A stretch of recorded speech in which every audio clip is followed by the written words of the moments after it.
2024,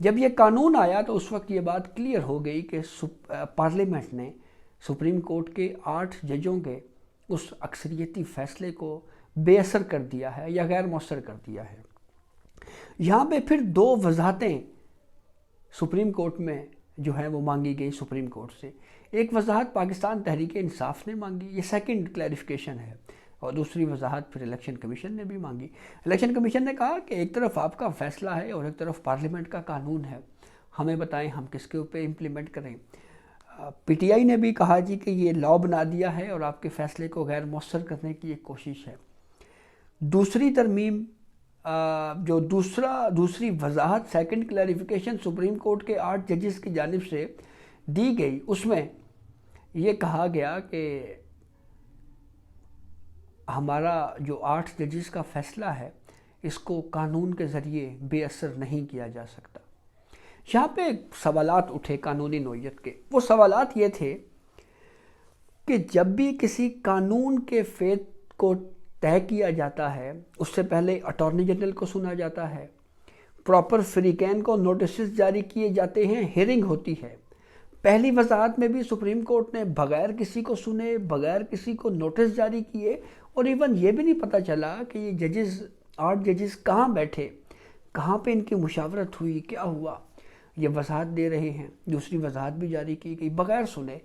تو یہ بڑا برا امپریشن گیا کہ ایک پارلیمنٹ کے بنائے ہوئے قانون کو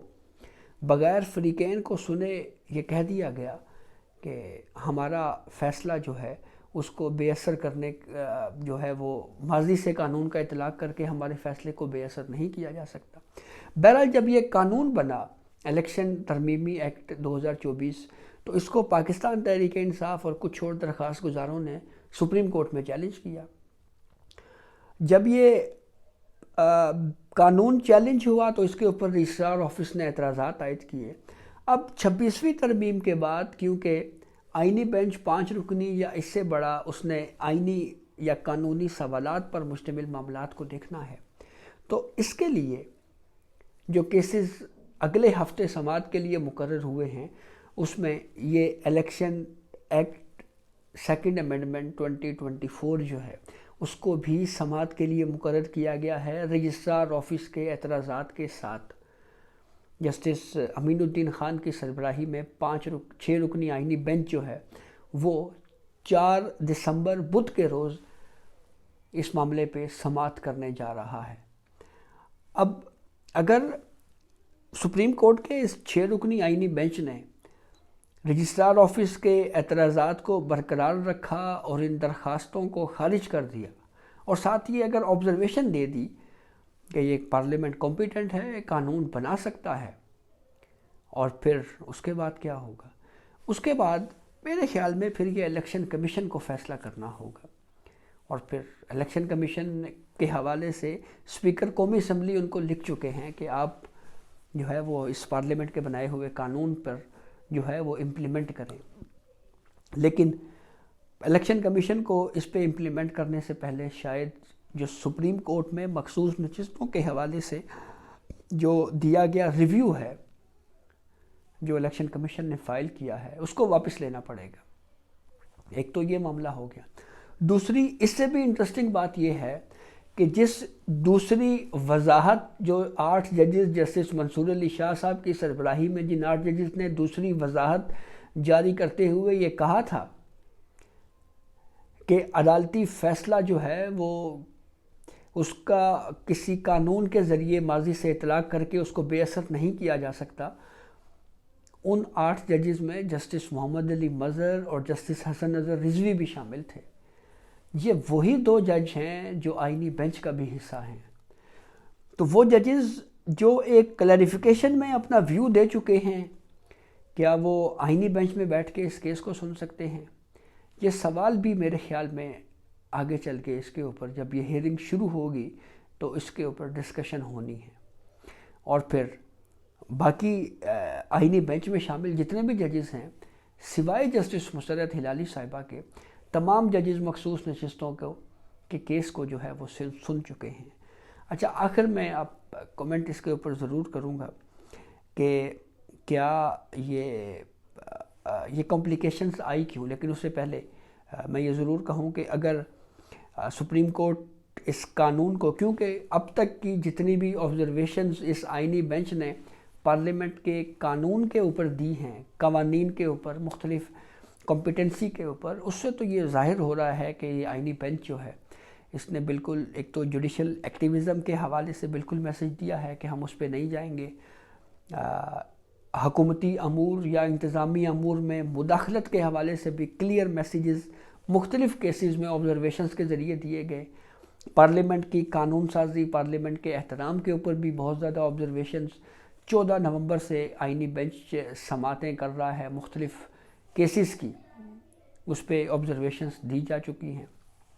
اور اگر سپریم کورٹ اس قانون کو یہ کہتا ہے جی کہ ٹھیک ہے پارلیمنٹ کمپیٹنٹ ہے، اگر کسی نے تبدیل کروانا ہے قانون تو پارلیمنٹ سے جا کے کروائے، تو پھر ایسی صورتحال میں یہ نشستیں مسلم لیگ نون، پیپلز پارٹی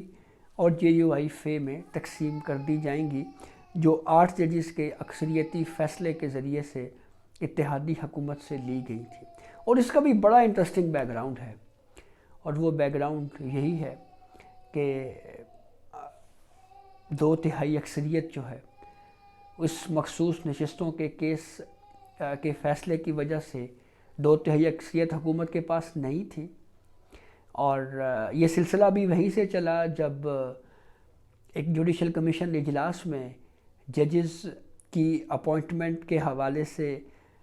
جو رولز ہیں وہ تیار ہونے کے حوالے سے مشاورت ہو رہی تھی، تو اسی دوران لاء منسٹر اعظم نذیر تارڑ صاحب نے یہ کہہ دیا تھا جی کہ ہم ایک آئینی ترمیم کے بارے میں سوچ رہے ہیں اور اس سے جوڈیشل کمیشن کی کمپوزیشن تبدیل ہو جائے گی۔ تو پھر اس کے بعد بس ہماری عدلیہ جو ہے وہ کافی انٹرسٹ لینا شروع ہو گئی کہ یہ کون سی آئینی ترمیم ہونے جا رہی ہے۔ پھر اس پہ مخصوص نشستوں کا کیس آیا، ٹیک اپ ہوا، پہلی ہی ہیئرنگ کے اوپر سٹے دے دیا گیا۔ اس کے اوپر بہرحال میں پہلے آلریڈی بہت ساری ویڈیوز جو ہیں وہ کر چکا ہوں۔ تو اب معاملہ خاصا اہمیت کا حامل ہے،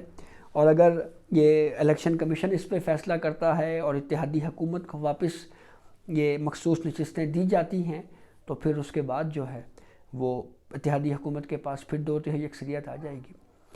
لیکن پیچیدگیاں کیوں آئیں، اس کی وجہ جو میں ایز اے کورٹ رپورٹر میں نے اس کیس کو کور کیا، میں نے دیکھا، اس کی وجہ مجھے یہی معلوم ہوتی ہے کہ اس کیس کا جو ریویو ہے وہ اگر بر وقت سماعت کے لیے مقرر ہو جاتا۔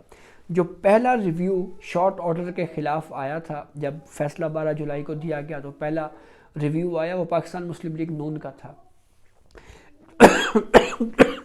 ججز کمیٹی میں جب قاضی فائز عیسیٰ چیف جسٹس تھے، انہوں نے رجسٹرار آفس نے کہا جی کہ یہ ریویو آیا ہے، اس کو جو ہے وہ ہیئرنگ کے لیے فکس کیا جائے۔ قاضی فائز عیسیٰ صاحب کی سربراہی میں 3 رکنی کمیٹی تھی، اس کے سامنے اس ریویو کو رکھا گیا، نون لیگ کے ریویو کو۔ تو منصور علی شاہ صاحب اور منیب اختر صاحب نے کہا جی کہ وہ عدالتی چھٹیاں آ گئی ہیں جی، تو تفصیلی فیصلہ بھی نہیں آیا،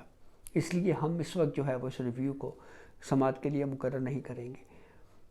وہ 2 ججز ایک طرف ہو گئے، اکثریت ہو گئی، اور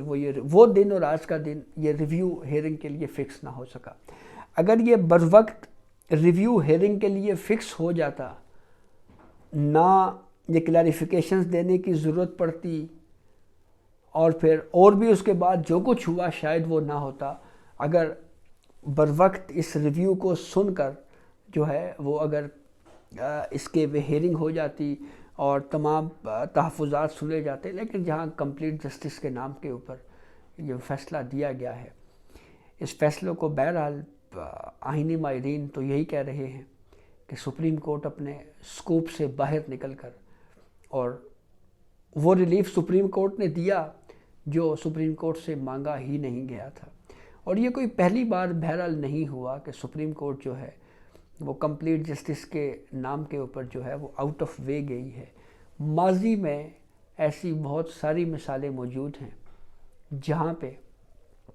جو ہے وہ اس نوعیت کے فیصلے دیے گئے جس سے سیاسی عدم استحکام آیا۔ تو اسی چیز کو بھانپتے ہوئے 26ویں آئینی ترمیم کی گئی، اور اس کے نتیجے میں منصور علی شاہ صاحب چیف جسٹس آف پاکستان نہیں بن سکے، یحییٰ آفریدی صاحب چیف جسٹس آف پاکستان بن گئے، اور پھر آئینی بینچ تشکیل دیا گیا۔ تو بہرحال یہ بڑی طویل کہانی ہے۔ تو یہ اب تک کی اپڈیٹ تھی جس سے ہم نے آپ کو آگاہ کیا۔ بہت شکریہ۔